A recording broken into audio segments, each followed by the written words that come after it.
Hey everyone, this is the LEGO Star Wars 332nd Ahsoka's Clone Trooper Battle Pack. Came out for 2023. Of course, has 108 pieces, has the 4 minifigures there, and I did build this live over on my Twitch channel. The side builds real quick are a small gun emplacement and a swamp speeder that holds 2 minifigures in seats there. I personally am not a fan of swamp speeders. I've never been a fan of swamp speeders.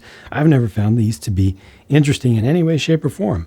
But this is a perfectly fine vehicle with shooters on the front that unfortunately do shoot off to the side as if they're trying not to fire at what they're looking at. So that's a little bit awkward, but otherwise, it works. The figures go in there, accessories can go onto these clips, and it's a fine little build. These are the regular unnamed troopers of the group, so 1 longer gun, 2 of the regular ones, and yep, they are using the non-shooting, non-stud shooter blasters. Again, they've been doing that for a while because of our feedback. They actually did listen once again, every once in a while. If folks have a reasonable request and are consistent about it, and use the feedback form on the LEGO website and or are vocal in positive and constructive ways, then they'll actually make changes for the better, which they did here. Most folks today, from what I've seen, are putting most of their emphasis on just the whole setup with the hole for the visor attachments and the fact that the little round pip there is offset from it. I personally cannot for the life of me understand how there is so much emphasis being put on that tiny little detail that is white on white that you barely even see unless you're looking at it this close, while ignoring completely the fact that obviously all of these clone troopers are missing their colored spalders. Almost every single clone trooper who's in a specialized troop should have a colored spalder. The shoulder armor should just be printed there. These should obviously have a nice big patch of blue on each shoulder. They are so inaccurate for not having that big patch of blue, at least to my eyes. It's the first thing that I notice that's off if I simply look at these and then a picture of the real thing side by side. It's super, super obvious and easy to see. Got the blue jetpacks, rocket packs here underneath the helmet. All of them have the exact same torsos here, and all of them have the exact same head, which totally makes sense because they're clones.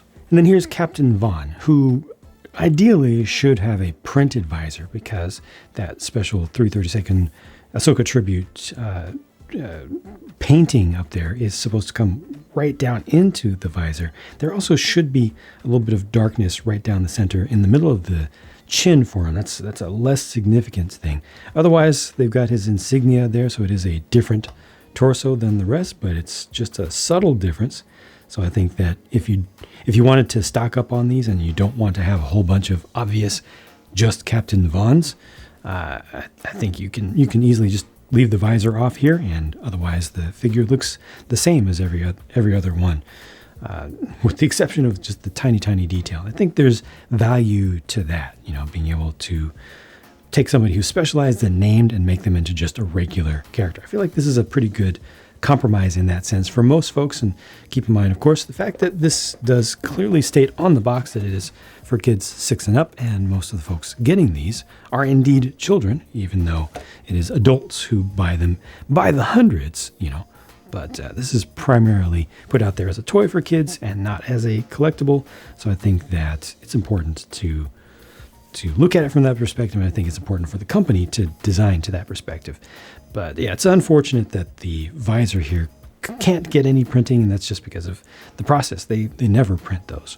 They do, however, always give you a full pack of them because they're all molded on a single sprue. So rather than throwing away the extras or recycling them, they just give them to us. So if we want to make a whole bunch of figures that have the different accessories on there, we can customize up just a little bit. It is unfortunate, again, that this original design, which of the visors and the helmet add-on pieces, would not allow you to put an antenna on the side there. That would have been more accurate, certainly, and just simply doing this, or antenna, just using a rangefinder as one, doesn't get you any closer to having, come on, get in there, to having a realistic Vaughn in terms of that small detail.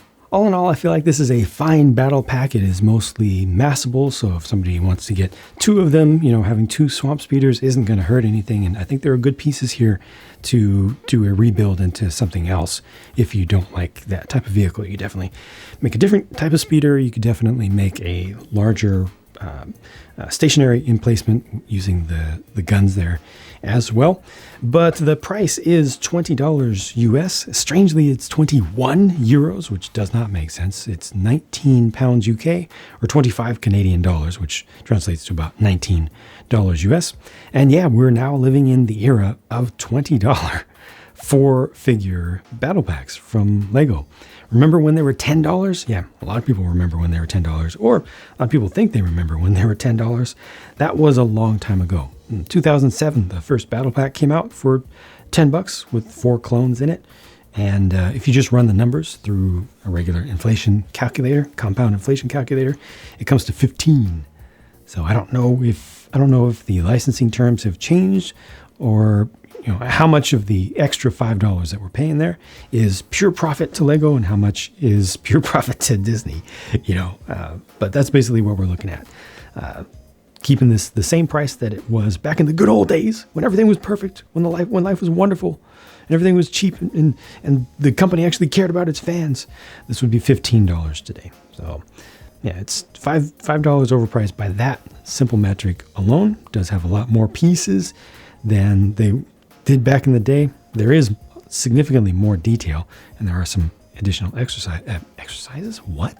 accessories included here as well. Ideally, I would like to see this $16, I think $16 tops is where I would like to see these at with this amount of stuff.